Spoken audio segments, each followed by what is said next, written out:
Azıcık aşım, kaygısız başım tariflerine tekrar hepiniz hoş geldiniz. Bugün sizlere çok güzel bir pişi tarifi hazırladım. Hem de mayasız. Buyurun başlayalım. Evet, bir adet orta boy yumurtamızı karıştırma kabımıza alıyoruz. Şöyle bir yavaşça çırpıp üzerine oda ısısında, kesinlikle buzdolabından hemen çıkmış değil, ılık diyebileceğim bir su bardağı süt ekliyoruz.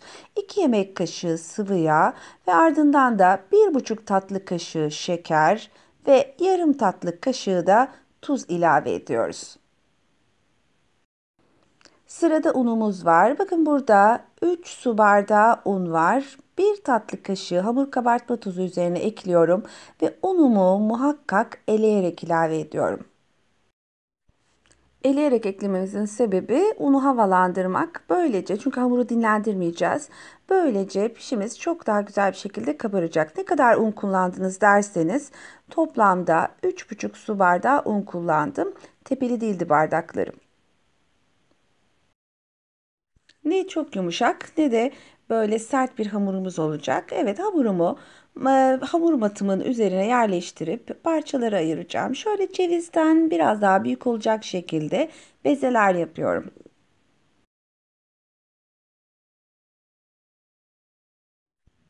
Hamur kızartmalarım göze daha hoş gelsin diye çok güzel bir şekil yapacağım ve şekillendirme işlemi, emin olun, çok çok kolay. Herhalde tek bir şekil 10 saniyede falan çıkıyor. Aslında bir poğaça şekli bu. Ben bir şey de denemek istedim ve sonuç gayet güzel oldu. Çay tabağından biraz büyük olacak şekilde hamurumu açıyorum ve hamur kesme aparatımla çizikler atıyorum. Bu şekillendirme işlemi göründüğü kadar el oyalamıyor. Şaka yapmıyorum. 10 saniyede hemen hazırlıyorsunuz. Evet, bu kurdelanın ortasındaki bölümü çok çok iyi şekilde yapıştırıyoruz. Bu şeklin tek püf noktası bu. Çünkü kızartma sırasında açılsın istemiyoruz. Evet, şekillendirmeyi tekrar göstereyim. Bakın, biraz açtım. Elinizle de yapabilirsiniz bunu. Evet. 1, 2, 3, 4, 5, 6 ve 7. Daha sonra videoda gördüğünüz gibi hızlıca şekillendiriyoruz. Bu arada videonun malzemeleri ve miktarları videonun açıklamalar bölümünde var arkadaşlar. Oradan faydalanabilirsiniz. Bu arada kanalıma abone olan arkadaşlar tüm bildirimler zilini tıklarlarsa videolarımdan anında haberdar olabilirler. Tüm hamurlarınızı hazırladıktan sonra toplu bir şekilde kızartabilirsiniz. Kızarma işlemi de oldukça kısa sürüyor. Bakın, üçüncü çizgiye attım. 4, 5, 6 ve 7. Evet, tavama bolca sıvı yağ alıyorum ve bakın bir tahta kaşık koyuyorum. Hafif kabarcıklar çıktığı zaman artık kızarmaya hazır demektir. Ve yerleştiriyorum hamurlarımı.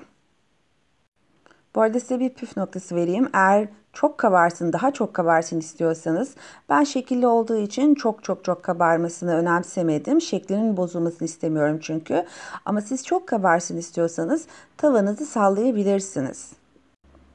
Ve bakın, şu haliyle bile harika kabardılar. Orta ateşte kızartıyoruz bakın pişilerimizi. Bu arada kağıt havlunun üzerine bile almadım. Sonuçta zaten göreceksiniz. Kesinlikle hiçbir şekilde yağ çekmiyor.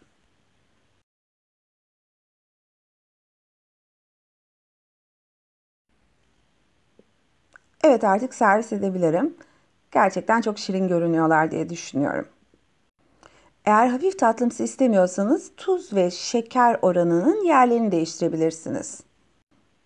Bu arada hepsi bu kadar mı diyebilirsiniz, o hamurdan bu kadar mı çıktı diye. Hayır arkadaşlar, yarısını taze olacak şekilde yarın kızartmak üzere ayırdım. Evet, üzerine pudra şekeri serpiştiriyorum ve afiyetle kahvaltı soframa götürüyorum. Bu arada videolarımın altına yorum yazarsanız gerçekten çok mutlu olurum. Evet, bugün de bir tarifin sonuna geldik. Bu tarz tariflerin devamını bekliyorsanız lütfen yorumlarda belirtin.